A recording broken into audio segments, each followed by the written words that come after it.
Bismillahirrahmanirrahim. Assalamu alaikum students. Welcome to online classes of Divisional Public School and Inter College Sahiwal. I am your math teacher Muhammad Asad, SS Maths at Divisional Public School and College Sahiwal. Today our maths lecture number 1 of class 6. Today we will start chapter number 1. The name of the chapter is set. Class 6 की math का आज हम chapter number 1 start करेंगे। Chapter का name है sets. तो definitely सब बच्चों ने ये जो वर्ड है सेट वो फर्स्ट टाइम सुना होगा, जो 6 क्लास में बच्चे हैं। तो 6 से पहले आपने सेट के बारे में नहीं पढ़ा, इसलिए मैं आपको सेट की इंपॉर्टेंस थोड़ी सी बता दूं कि मैथमेटिक्स में सेट की क्या इंपॉर्टेंस है। तो मैथमेटिक्स में सेट की बहुत इंपॉर्टेंस है। जब आप 6 से 7 क्लास में 8 क्लास में जब आप देखेंगे तो 6 के बाद 7 और 8 में भी सेट्स के टॉपिक्स इंक्लूड हैं। उसके बाद मैट्रिक की क्लासेस में फिर फर्स्ट ईयर और सेकंड ईयर में भी सेट का टॉपिक इंक्लूड है। तो हम कह सकते हैं कि सेट बहुत इंपॉर्टेंट टॉपिक है, इसलिए सारे बच्चे बहुत अच्छे से सेट के कॉन्सेप्ट्स को समझेंगे। The contents that we will discuss today are introduction to sets. In introduction we will discuss definition of sets and examples of sets, and then we will solve exercise 1.1 question number 1, and first of all we will discuss the definition of set. The definition of set is a collection of distinct and well defined objects is called a set. A collection of distinct and well defined objects is called a set. Collection mean class, group, distinct and well defined objects mean कोई भी चीज।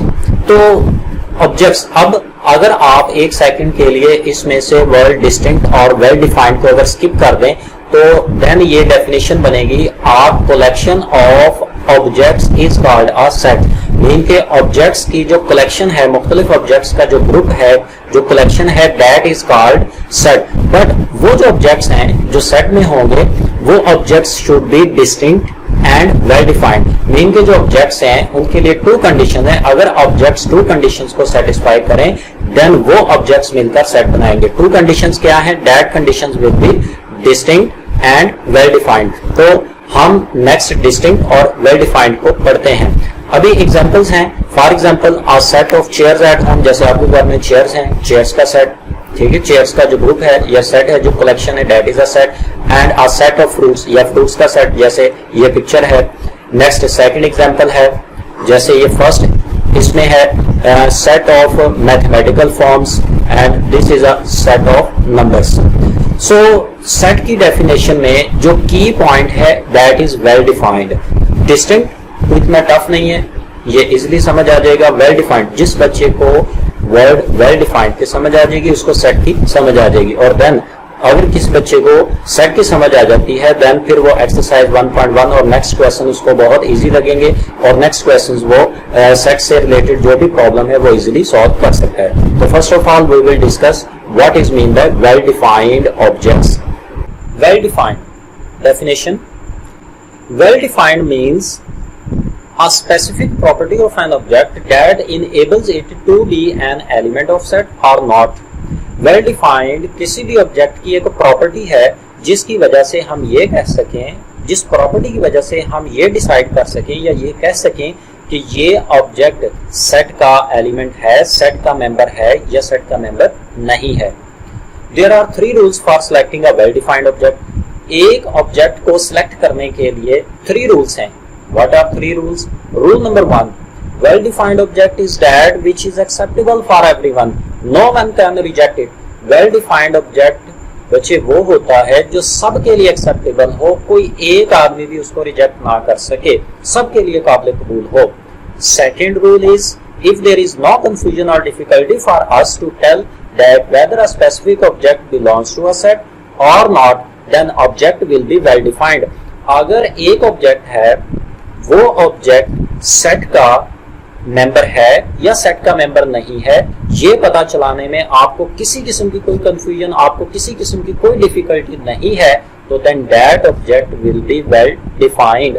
Last and third rule is an object is well defined which follow some rule और rules. एक object well defined होता है जो कुछ rules को फॉलो करता है। नाउ अब हम बच्चे इन तीनों रूल्स को one by one with example की हेल्प से हम समझते हैं। Rule number 1, what was the rule number 1? Well defined object is that which is acceptable for everyone, no one can reject it. Well defined object वो होते हैं जो सबके लिए काबिल कबूल हो, कोई एक भी उसे रिजेक्ट ना कर सके। फॉर एग्जाम्पल हम रूल नंबर 1 को 2 एग्जाम्पल की हेल्प से समझेंगे। फर्स्ट एग्जाम्पल हम वो लेंगे जिसमें ऑब्जेक्ट्स जो हैं वो सब के लिए एक्सेप्टेबल ना होंगे, बल्कि वो कुछ लोग उसको रिजेक्ट करेंगे। और सेकंड एग्जाम्पल हम इसकी देखेंगे जिसमें हमारे मेंबर्स, हमारे ऑब्जेक्ट्स ऐसे होंगे जो सब के लिए एक्सेप्टेबल है, कोई एक आदमी भी उनको रिजेक्ट नहीं कर सकता। एग्जाम्पल नंबर 1 इज, अगर आपसे कहा जाए the set of 2 favourite food, कि आप 2 फेवरेट फूड का सेट लिखें। फॉर एग्जाम्पल आप 2 फेवरेट फूड के सेट में बिरयानी एंड पिज्जा ऐड करते हैं, ठीक है। अब हम देखते हैं कि क्या बिरयानी एंड पिज्जा सबके फेवरेट हैं। One man may not have favorite food biryani or pizza but another favorite food like burger, then he can reject your objects। अब जरूरी नहीं है कि आपने कहा बिरयानी फेवरेट फूड है, हो सकता है आपके लिए फेवरेट हो। एक और आदमी है वो कहता है मुझे बिरयानी पसंद नहीं है, या बिरयानी मेरा फेवरेट फूड नहीं है, ठीक है। वो कहता है जी मेरा फेवरेट फूड बर्गर है, तो then biryani is not favourite food for him, ठीक है। सो वो इसको एक्सेप्ट नहीं करेगा और वो इसको रिजेक्ट कर लेगा। सेम यही केस पिज्जा के लिए। सो बिरयानी एंड पिज्जा सब के लिए एक्सेप्टेबल नहीं होगी, ठीक है, लोग इसको रिजेक्ट कर सकते हैं। So biryani and pizza are not well defined objects. Second is set of 7 days in a week. आपसे कहा जाए कि आप एक वीक के 7 डेज का सेट लिखें, आप क्या करेंगे? फॉर एग्जांपल आप लिखेंगे Monday, Tuesday, Wednesday, Thursday, Friday, Saturday and Sunday. 7 days का एक सेट बना देंगे, ठीक है, 7 डेज का सेट। अब हम देखते हैं मंडे। फॉर एग्जांपल हम मंडे को सिलेक्ट करते हैं, देखते हैं क्या मंडे एक्सेप्टेबल है सबके लिए। देखें एक वीक में टोटल है 7 डेज और इन 7 डेज में मंडे भी इंक्लूड है। कोई भी इसको रिजेक्ट नहीं करता, सबको पता है कि Monday is a part of 7 days in a week. So Monday is acceptable for everyone. Similarly, Tuesday is acceptable for everyone. Similarly, so on Sunday is also acceptable for everyone.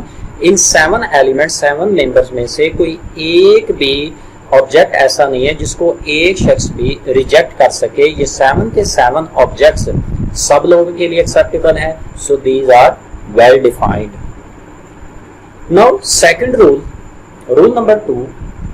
Rule number 2 is, if there is no confusion or difficulty for us to tell that whether a specific object belongs to a set or not, then that object will be defined। कि अगर हमें किसी किस्म की कोई confusion, कोई difficulty ना हो ये बताने में कि ये ऑब्जेक्ट सेट का हिस्सा है या सेट का मेंबर है या नहीं है, then that object will be called well defined। For example अगर आपसे कहा जाए सेट ऑफ 3 फ्रूट्स, आप 3 फ्रूट्स का एक सेट बनाएं, आप क्या करेंगे? एप्पल। अब देखें, सोचें और बताएं, क्या सेट ऑफ 3 फ्रूट्स या सेट ऑफ फ्रूट्स के सेट के लिए क्या आपको सोचना पड़ेगा कि एप्पल फ्रूट है, वेजिटेबल है या कोई और चीज है? बिल्कुल भी नहीं। आप एक सेकंड के लिए भी नहीं सोचेंगे कि एप्पल फ्रूट नहीं है, बल्कि फौरन आपके माइंड में होगा कि yes Apple is a fruit. So Apple को चूज करने में आपको किसी किस्म की कोई कंफ्यूजन नहीं है, आपको किसी किस्म की कोई परेशानी, कोई डिफिकल्टी नहीं है। So apple is well defined. Similarly mango के लिए, सिमिलरली बनाना के लिए। Next example number 3, an object is well defined which follow some rule और रूल्स। एक ऑब्जेक्ट वेल डिफाइंड होता है जो कुछ रूल्स को फॉलो करे। For example the set of 3 even numbers. अगर आपसे कहा जाए 3 इवन नंबर्स का सेट लिखें, आप क्या करेंगे? इवन नंबर्स में 2, 6 एंड 10 लिखेंगे। फर्स्ट हम पहले ये देखते हैं व्हाट इज इवन नंबर, कि इवन नंबर क्या है। डेफिनेशन है इवन नंबर या रूल है इवन नंबर का। Even number is that which is exactly divisible by 2। Even number is that which is exactly divisible by 2। Even number वो है जो 2 से एग्जैक्टली डिविजिबल हो, जो 2 से डिवाइड हो सके, ठीक है। इन प्रेजेंट केस 2, 6 एंड 10 आपने सेलेक्ट किए हैं 2, 6 एंड 10, 2, 6 एंड 10। अब आप मुझे बताएं क्या 2 से डिवाइड होता है? Yes, 2 1s are 2, 6, 2 3s are 6, similarly 10, 2 5s are 10. So 2, 6 and 10 are exactly divisible by 2. 2, 6 and 10, 2 से exactly divisible है, as 2, 6 and 10 follows divisibility rule. अब यहाँ पर इन 3 members, 3 elements या 3 objects ने divisibility rule को follow किया है. Thus 2, 6 and 10 are well defined objects. So बच्चे ये well defined था. Hope that कि सब बच्चों को वेल डिफाइंड ऑब्जेक्ट्स की समझ आ गई होगी कि वेल डिफाइंड ऑब्जेक्ट्स क्या होते हैं. नेक्स्ट सेकंड कंडीशन थी हमारी डिस्टिंक्ट. वेल डिफाइंड ऑब्जेक्ट्स के बाद distinct. Now second condition is distinct. Definition: distinct means same object should not appear more than once. Read again. Distinct means same object should not appear more than once. Distinct means मतलब होता है कि एक object एक से ज्यादा बार show ना हो, एक से ज्यादा बार शो ना हो. For example the set of letter of word small. हमारे पास वर्ड है स्मॉल. स्मॉल के लेटर का हम सेट बनाते हैं S, M, A and L. Small है मीन के जो उसके वर्ड लेटर्स हैं वर्ड के, उसका हम सेट बनाते हैं. ये सेट की नोटेशन है. नेक्स्ट हम सेट की नोटेशन भी रीड करेंगे. तो S, M, A, L ये हमारे पास सेट है. In this example we can see that letter L has been written only once, so L is distinct. अब अगर आप वर्ड को देखें, स्मॉल में L 2 टाइम है, बट जब हमने स्मॉल वर्ड के लेटर्स को सेट की फॉर्म में लिखा, एलिमेंट्स की फॉर्म में लिखा, तो L को एक बार ही लिखा, ओनली 1 टाइम. ठीक है, तो this mean that L is distinct. Mean के एक एलिमेंट सिर्फ एक बार शो होगा. एग्जाम्पल नंबर 2, इसकी काउंटर एग्जाम्पल देखें. If L is written twice like S, M, A, L and again L, then L is not distinct and this collection will not be a set. तो अगर L आप 2 times लिखते हैं तो L will not be distinct and collection will not be set. ठीक है. सो objects जो कि वेल डिफाइंड हो और डिस्टिंक्ट हो, वेल डिफाइंड हो और डिस्टिंक्ट हो, देन वो ऑब्जेक्ट्स मिलकर सेट बनाएंगे. अगर ऑब्जेक्ट्स डिस्टिंक्ट नहीं है, वेल डिफाइंड है, फिर भी सेट नहीं है. अगर ऑब्जेक्ट्स वेल डिफाइंड है, डिस्टिंक्ट नहीं है, फिर भी वो सेट नहीं है. ऑब्जेक्ट्स मिलकर सेट उसी वक्त बनेंगे जब ऑब्जेक्ट्स डिस्टिंक्ट भी हों और वेल डिफाइंड भी हों. सिमिलरली ये पिक्चर में अगर आप देखें, ये 3 एनिमल्स का सेट है. इसमें देखें 3 एनिमल्स जो हैं वो ओनली 1 टाइम शो हो रहे हैं. सिमिलरली ये 4 फ्लावर्स का सेट है, कोई फ्लावर 2 टाइम शो नहीं हो रहा. Members, elements of set. अब हम सेट के मेंबर्स और एलिमेंट्स के बारे में पढ़ते हैं. What are the member and elements of a set. Definition: Objects of a set are called its member or elements. जो objects well defined और distinct की conditions को fulfill करते हैं वो मिलकर set बनाते हैं. ठीक है, और उन objects को हम set का member और elements कहते हैं. Objects of a set, set के जो objects हैं are called its member और elements, वो set के member या elements हैं. For example, example number 1 है set name is capital A and elements of sets are cow, horse and goat. Cow, horse and goats are elements of a set. इस example में, example number 1 में set है A और objects हैं 3, cow, horse and goat. अब ये जो 3 objects हैं, these are called elements of set or member of sets. Example number 2, for example set B. Set B में small a, small e, small I, small o and small u. So a, e, I, o and u are elements of set or member of set. तो second example में set है B और इसमें total है 5 members a, e, I, o, u. These 5 members are called elements of set B or member of set B. So in simple words, जो objects मिलकर set बनते हैं दैट आर कॉल्ड मेंबर और elements of the set.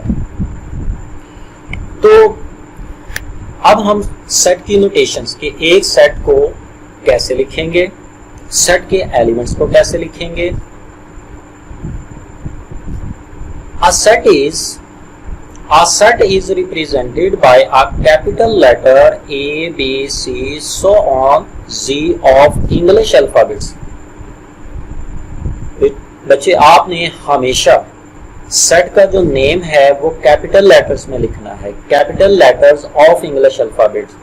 वो ए भी हो सकता है, बी भी, सी भी and so on to G, A to G, कोई भी लेटर आप इंग्लिश अल्फाबेट का सेट का नेम यूज कर सकते हैं और वो कैपिटल होना चाहिए।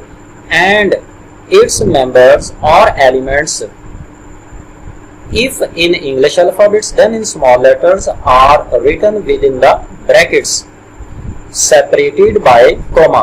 और सेट का जो नेम है वो हमेशा इंग्लिश अल्फाबेट्स के कैपिटल लेटर से डिनोट किया जाता है और सेट के जो एलिमेंट्स हैं या सेट के जो मेंबर्स हैं, अगर वो मेंबर्स इंग्लिश अल्फाबेट्स हैं तो हमेशा स्मॉल लेटर में आपने लिखना है और मेंबर्स को आपने हमेशा इस ब्रैकेट में, these brackets are called curly brackets, curly bracket में लिखेंगे और सेपरेटेड बाय कॉमा, और एलिमेंट्स के दरमियान आप कॉमा यूज करेंगे, यानी कि उनको सेपरेट करने के लिए कॉमा यूज करेंगे। For example number 1, set of 3 pets, 3 pets का सेट है तो सेट का name, what is the name of set? A, capital A, उसके बाद equal sign and curly bracket. Start करें, फर्स्ट काउ, उसके बाद कॉमा, सेकंड हॉर्स, फिर कॉमा, फिर गॉड और नेक्स्ट कर्ली ब्रैकेट को क्लोज कर दें। Similarly second example, set of vowels, set का नेम कैपिटल बी, कोई भी आप दे सकते हैं। अगर बुक में या क्वेश्चन पेपर में सेट का नेम स्पेसिफिक नहीं है तो आप कोई भी दे सकते हैं, capital B. Name of set is capital B and elements of set is small A, comma, small E, comma, small I and so on you.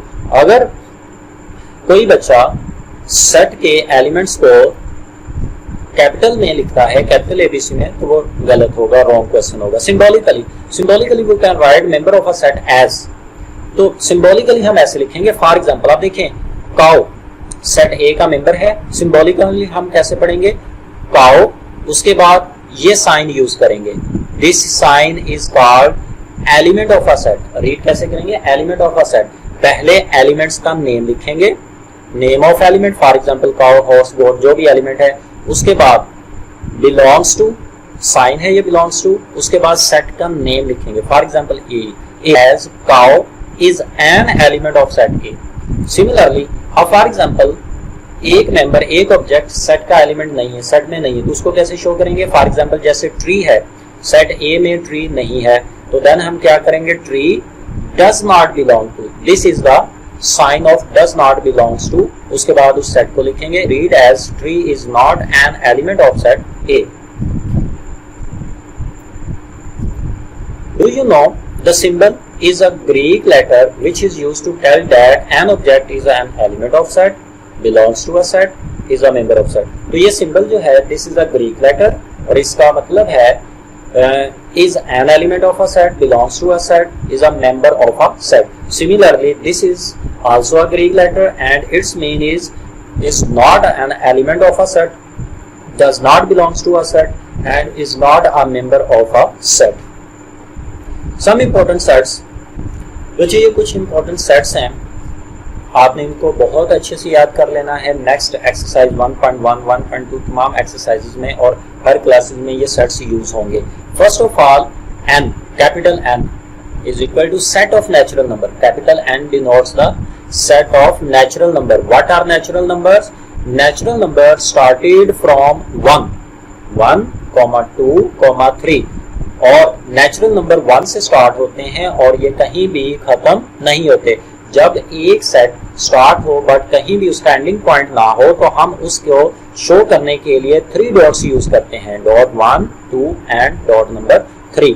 In 3 dots का मतलब है कि ये सेट कंटिन्यू है, कहीं भी ये सेट खत्म नहीं हो रहा या कहीं भी ये सेट एंड नहीं हो रहा।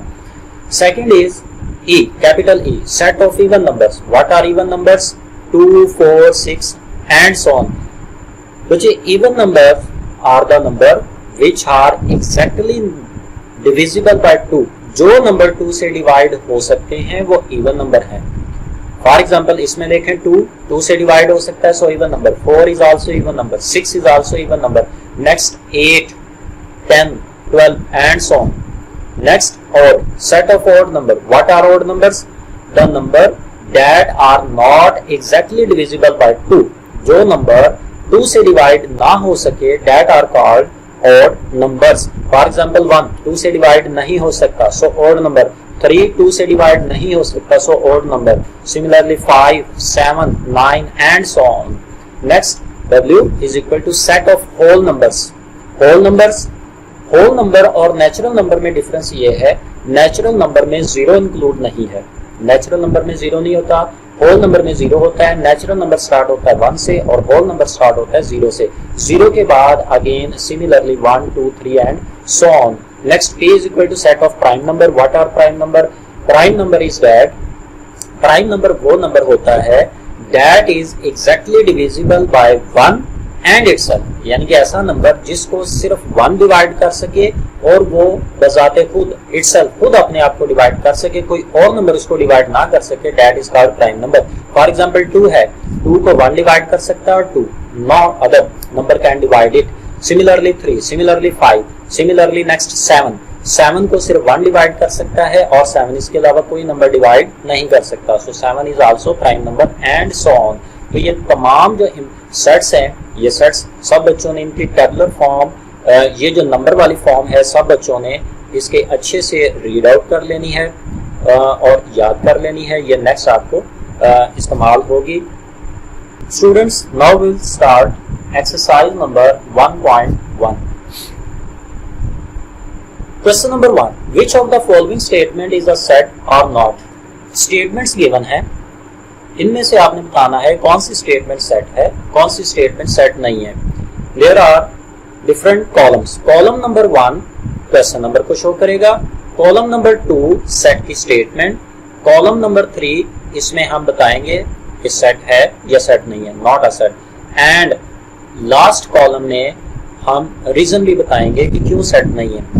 First, question number 1, part number 1, statement is 5 provinces of Pakistan. 5 provinces of Pakistan.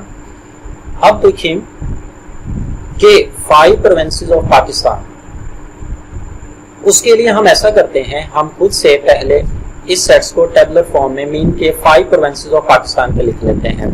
For example Pakistan के 5 जो प्रोविंसेस हैं उनमें Punjab, Sindh, Balochistan, KPK and Gilgit Baltistan. These are 5 provinces of Pakistan.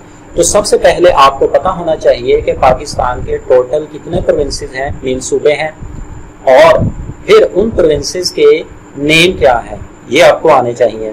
Punjab, Sindh, Balochistan, KPK, Khyber Pakhtunkhwa and Gilgit Baltistan. अब हम देखते हैं कि क्या ये जो हमने 5 ऑब्जेक्ट्स लिखे हैं क्या ये वेल डिफाइंड है. सबसे पहले देखें Punjab. Well defined is that which is acceptable for everyone, no one can reject. क्या कोई एक भी शख्स ये रिजेक्ट कर सकता है कि पंजाब पाकिस्तान का प्रोविंस है? कर सकता है? नहीं कर सकता. So Punjab is a well defined because Punjab is a province of Pakistan and it is acceptable for everyone. Similarly, Sindh is acceptable for everyone, Balochistan is acceptable for everyone, KPK and also Gilgit-Baltistan is acceptable for everyone. So all objects are well defined. Distinct. Punjab देखें, Punjab 1 time show हो रहा है, Sindh 1 time है, Balochistan 1 time है, KPK 1 time है and Gilgit-Baltistan. So 5 member होने चाहिए थे, 5 मेंबर है, कोई मेंबर एक से ज्यादा बार शो नहीं हो रहा, सो डिस्टिंक्ट है. So objects are well defined and distinct. 2 conditions are satisfied. So these collections is set. This collection is set because what is the reason? Member of sets are well defined and distinct. Members जो हैं वो well defined और distinct है. Second, difficult questions of a test. Important questions है. एक test में difficult questions देख लेते हैं। फॉर एग्जाम्पल, आपको टेस्ट में क्वेश्चन नंबर 1 डिफिकल्ट लगा, क्वेश्चन नंबर 2 डिफिकल्ट लगा, क्वेश्चन नंबर 4 डिफिकल्ट लगा, या इसके अलावा डिफरेंट क्वेश्चंस आपको टेस्ट में डिफिकल्ट लगे। अब हम देखते हैं कि क्या Q1, Q2, Q4 ये वेल डिफाइंड है। क्वेश्चन नंबर 1 आपको डिफिकल्ट लगा, जरूरी नहीं है कि आपको क्वेश्चन नंबर 1 डिफिकल्ट लगा है या आपको लिए क्वेश्चन नंबर 1 डिफिकल्ट है तो बाकी तमाम बच्चों के लिए भी डिफिकल्ट है, जरूरी नहीं है। हो सकता है आपकी प्रैक्टिस इस क्वेश्चन की कम हो, ये मैथमेटिक्स का क्वेश्चन है, आपकी प्रैक्टिस कम थी, आपको डिफिकल्ट लगा। तो क्वेश्चन नंबर 1 सब बच्चों के लिए डिफिकल्ट नहीं है। जब आप अपनी क्लास से पूछेंगे तो बहुत सारे बच्चे कहेंगे कि नहीं, बिल्कुल डिफिकल्ट नहीं था, मुझे तो बिल्कुल आसान लगा या मुझे आसान लगा। तो क्वेश्चन नंबर 1 डिफिकल्ट है, सब के लिए एक्सेप्टेबल नहीं है, ठीक है, कोई ना कोई जरूर इसको रिजेक्ट करेगा। सो not well defined. Similarly question number 2 not well defined. Similarly question number 4 not well defined. जब वो वेल डिफाइंड नहीं है तो डिस्टिंक्ट चेक करने की जरूरत नहीं है। वेल डिफाइंड नहीं है, सो वेल डिफाइंड नहीं है। Not a set, what was the reason? One question is difficult for one student, may be not for other student. एक क्वेश्चन जो एक स्टूडेंट के लिए डिफिकल्ट था, हो सकता है दूसरे के लिए वो डिफिकल्ट ना हो, सो वो उसको डिफिकल्ट नहीं मानता। सो दैट इज वाई वो आपके इस ऑब्जेक्ट को रिजेक्ट करता है। So not well defined member of the set. So difficult question of a test is not a set.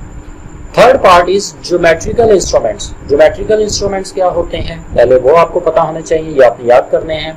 जैसे स्केल है जिसे हम रूलर कहते हैं, प्रोट्रैक्टर है एंड कंपास है। ये 3 मैंने लिख लिए ज्योमेट्रिकल इंस्ट्रूमेंट्स।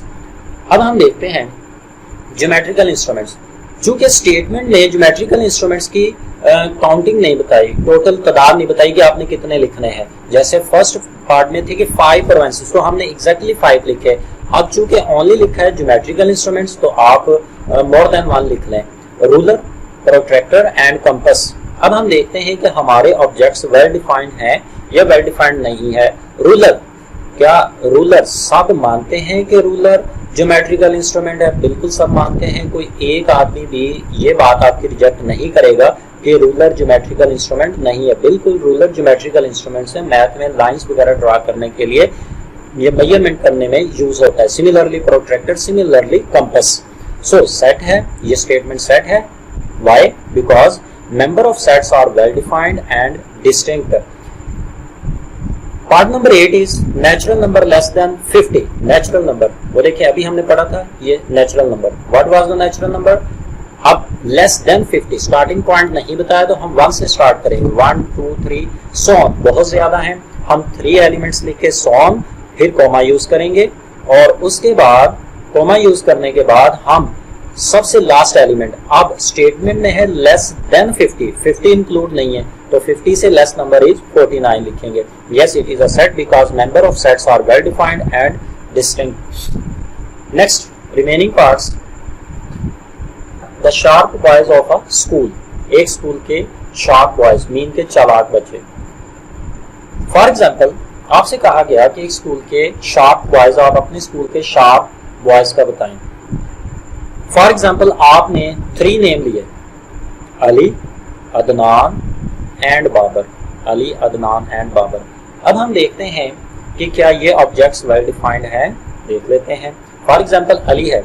3 रूल्स में से एक रूल ये भी था कि well defined object is that जिसमें आपको किसी किस्म की कोई कंफ्यूजन, कोई डिफिकल्टी ना हो ये बताने में कि ये मेंबर सेट का है या सेट का मेंबर नहीं है।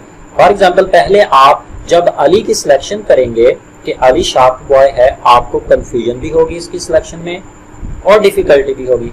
आप देखेंगे, बहुत सोचेंगे, गौर करेंगे कि क्या अली शार्प बॉय है कि नहीं है, ठीक है। उसके बाद फर्स्ट रूल था कि सबके लिए एक्सेप्टेबल हो। फॉर एग्जाम्पल, आपको ये लगा कि अली स्कूल का शार्प बॉय है, हो सकता है कि किसी को कोई आपकी ये बात ना माने, वो कहे बिल्कुल भी ऐसा नहीं है, अली शार्प बॉय होशियार बच्चा नहीं है। सिमिलरली अदनान नहीं है, बाबर नहीं है। तो जो भी नाम आप शार्प बॉयज में से लेंगे वो सब के लिए एक्सेप्टेबल नहीं होंगे, वो सब के लिए काबिल कबूल नहीं होंगे। कोई ना कोई जरूर आपके उन नाम को रिजेक्ट करेगा। ठीक है। फिर उन नाम को सिलेक्ट करने में आपको कंफ्यूजन होगी, आपको डिफिकल्टी होगी, तो इस वजह से ये नहीं। और थर्ड रूल भी इसमें है कि चूंकि शार्प बॉयज के लिए कोई रूल नहीं होता कि जो बच्चा इन रूल्स को फॉलो करता है वो शार्प होता है, लिहाजा ये ऑब्जेक्ट किसी रूल को फॉलो नहीं करते।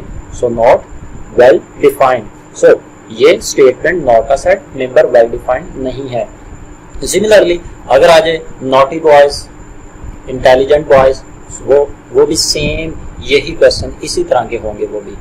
नेक्स्ट है part number 6, player of Pakistan cricket team. Pakistan cricket team के प्लेयर, आप उनके नाम लिखें। 11 प्लेयर्स होते हैं पाकिस्तान क्रिकेट टीम के, आपको पता है। फॉर एग्जाम्पल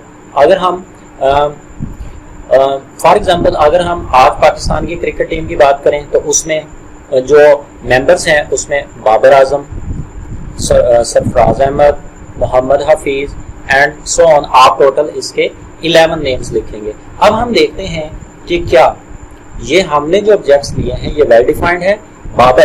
क्या बाबर पाकिस्तानी क्रिकेट टीम का हिस्सा है, पाकिस्तान की क्रिकेट टीम में है? यस, बिल्कुल है। कोई बंदा भी इसको रिजेक्ट नहीं करेगा, सबके लिए एक्सेप्टेबल है।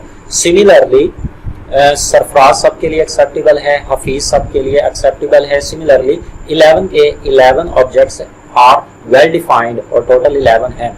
So this statement is a set and member of a sets are well defined. Ninth part is the whole number less than 9. whole number चूंकि स्टार्टिंग पॉइंट नहीं बताया तो whole number स्टार्ट होते हैं 0 से। अगर कम है तादाद में तो सारे लिख दें, जैसे 0, 1, 2, 3 and so on up to 8 because less than 9. So 9 include नहीं होगा, 9 से less up till 8. Yes, this statement is a set. Member of sets are well defined and distinct. Next student assignment है एक्सरसाइज 1.1 क्वेश्चन नंबर 1 का part number 4 and part number. Thank you and have a nice day.